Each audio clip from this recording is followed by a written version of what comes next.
সদ্য প্রকাশিত school service কমিশনে ডেমো ক্লাস একটি খুব গুরুত্বপূর্ণ বিষয়। অর্থাৎ আপনি কি পড়াচ্ছেন, কিভাবে পড়াচ্ছেন, কতটা সঠিক পদ্ধতিতে পড়াচ্ছেন সেটি আপনার ভাগ্য গড়ে দিতে পারে। অনেক কঠিন লড়াই সংগ্রামের মধ্য দিয়ে আপনারা লিখিত পরীক্ষায় পাশ করেছেন। যারা পাশ করেছেন তারা কেউই এই ডেমো ক্লাসকে হালকাভাবে নেবেন না, নিজের সর্বোচ্চ দেওয়ার চেষ্টা করবেন। এবার একটা ক্লাস খুব জোরে বললেই যে খুব ভালো হবে, দীর্ঘ সময় বললেই যে আপনাকে সিলেকশন করবে, এইটা কিন্তু বিষয় নয়। আপনি পড়ানোর পদ্ধতিটা জানেন কিনা, সেখানে আপনার ঠিকঠাক রয়েছে কিনা, সেটাই বিশ্লেষণ করা হবে। অনেকে দেখবেন যে আমাকে অল্প একটু সময় রেখেছেন, কিন্তু অল্প সময়ের মধ্যেই আপনাকে প্রমাণ করতে হবে যে আপনি ওই বিষয়টা জানেন, আপনি ক্লাসের সঠিক পদ্ধতি জানেন।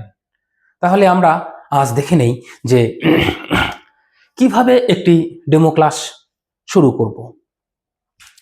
সবার প্রথমেই শ্রদ্ধেয় শিক্ষক মণ্ডলী বা শিক্ষিকা মণ্ডলী যারা থাকবেন তাদের কাছ থেকে একটু অনুমতি নিয়ে নেবেন যে আমি আমার নির্ধারিত ক্লাসটি কাল্পনিকভাবে এখানে নেওয়ার চেষ্টা করছি।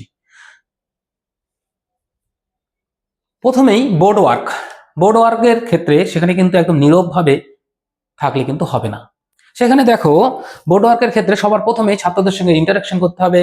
আজ কয় তারিখ তোমরা নিশ্চয়ই জানো, আজ কয় তারিখ, ইংরেজিতে কয় তারিখ, বাংলায় কয় তারিখ, তাহলে এখানে তার দুটো তথ্য থাকছে। তাহলে এখানে সবার প্রথমে আমাকে লিখে নিতে হচ্ছে বোর্ডের উপরে তারিখ। আজকে অবশ্যই 13ই ডিসেম্বর 2025। আপনি যে ক্লাসটি নেবেন সেটা ছাত্রদেরকে জিজ্ঞাসা করবেন, এই তোমরা তো নিশ্চয়ই দশম শ্রেণীর ছাত্র, আমরা দশম শ্রেণীতে পড়ি তো। ফিডব্যাক চলে আসলো, তখন আপনি লিখবেন যে শ্রেণী। এক্ষেত্রে দেখবেন বানান যেন নির্ভুল হয়। শ্রেণী বানান কিন্তু এই মুহূর্তে রস্বীকার, এই শ্রেণীর বানানোর ক্ষেত্রে যেন ভুল না হয়। শ্রেণী দশম। আমরা কি পড়ব তোমরা জানো, আমি সাধারণত কোন বিষয় পড়াই। আজ আমরা যেটা পড়বো অর্থাৎ পড়ার বিষয়টি হলো ভূগোল। পড়ার বিষয় ভূগোল। তাহলে আজকের তারিখ, শ্রেণী, বিষয়ে চলে গেলাম। এরপরে গল্পের ছলে তাদের কাছ থেকে আপনার পড়ানোর বিষয়টি তুলে নিয়ে আসতে হবে। তোমরা নিশ্চয়ই নদী দেখেছো। নদীতে কি মাছ থাকে, নদীতে নৌকা চলে। নদী আমাদের জীবনের একটা গুরুত্বপূর্ণ অংশ। আচ্ছা, ভারতের কয়েকটি নদীর নাম তোমরা জানো কি? হয়তো সেখান থেকে উঠে আসবে, হ্যাঁ স্যার, গঙ্গা নদী। তাহলে আজকের পাঠ আমরা গঙ্গা নদী নিয়েই শুরু করব। আজকের পাঠ গঙ্গা নদী।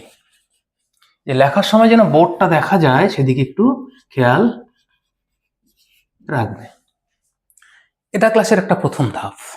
তারিখ, শ্রেণী, বিষয় এবং আজকের পাঠ গঙ্গা নদী ছাত্রদের কাছ থেকে তুলে নেওয়া হচ্ছে। এই যে ছাত্রদের মধ্যে ইন্টারাকশন, তাদেরকে ব্যস্ত রাখা, আপনি আপনার মতো লিখে গেলেন, ছাত্ররা ছাত্রদের মতো থাকছে, তাহলে কিন্তু সেটা সঠিক ক্লাস হবে না।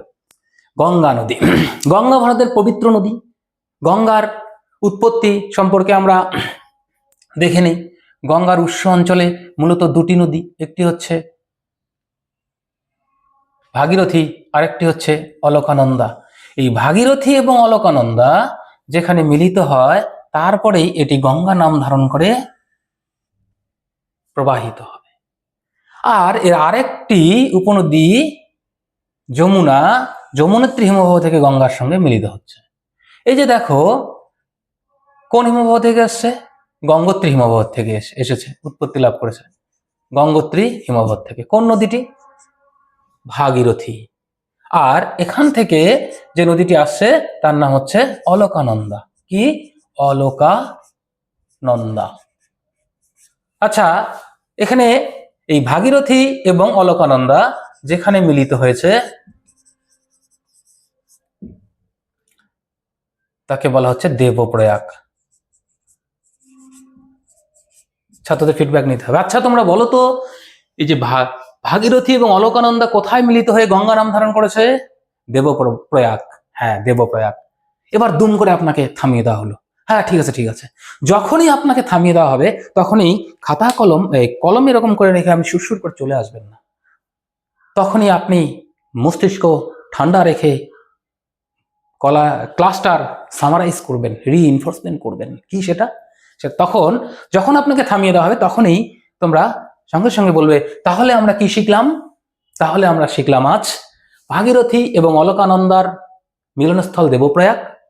উৎস অঞ্চলে গঙ্গার দুটি প্রধান নদী, একটি হচ্ছে ভাগীরথী আর একটি হচ্ছে অলকানন্দা, আর একটি প্রধান উপনদী হচ্ছে কি? প্রধান উপনদী হচ্ছে যমুনা। আগামীকাল তোমরা গঙ্গা নদীর একটি ছবি এঁকে নিয়ে এসো তো খাতার মধ্যে। তোমরা নিশ্চয়ই ছবি আঁকতে ভালোবাসো।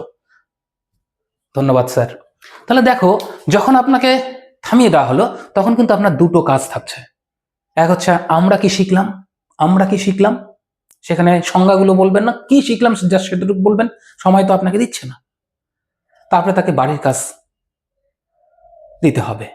তাহলে একটা ডেমো ক্লাসে যদি আমরা দেখি, তাহলে সবার প্রথমেই গিয়ে আপনাকে কি করতে হচ্ছে? তারিখ শ্রেণী ছাত্রদের কাছ থেকে ব্যস্ত রেখে রেখে লিখতে হবে, নাহলে আপনি লিখতে থাকবেন, ছাত্র তো চলে যাবে। বিষয় আজকের পাঠ তাদের কাছ থেকে তুলে নিয়ে আসবেন। এই আজকের পাঠ খুব গুরুত্বপূর্ণ। এবার তারপর আপনি আপনার মতো বোর্ড ওয়ার্ক করবেন। করতে করতে যদি আপনাকে 10 মিনিট রাখতে চায়, চলতে থাকবে গঙ্গা নদী। আপনার কাছে তো আর তথ্যের অভাব নেই। যদি থামিয়ে দেওয়া হয় সঙ্গে সঙ্গে খাতা কলম রেখে চলে আসবেন না। সেক্ষেত্রে আপনি কি করতে হবে? সেই ক্লাসটার সামারাইজ করতে হবে, আমরা কি শিখলাম। তারপর তাদের হোমওয়ার্ক দিতে হবে। দেখুন প্রত্যেকটা পদে পদে কিন্তু আপনার নম্বর থাকছে।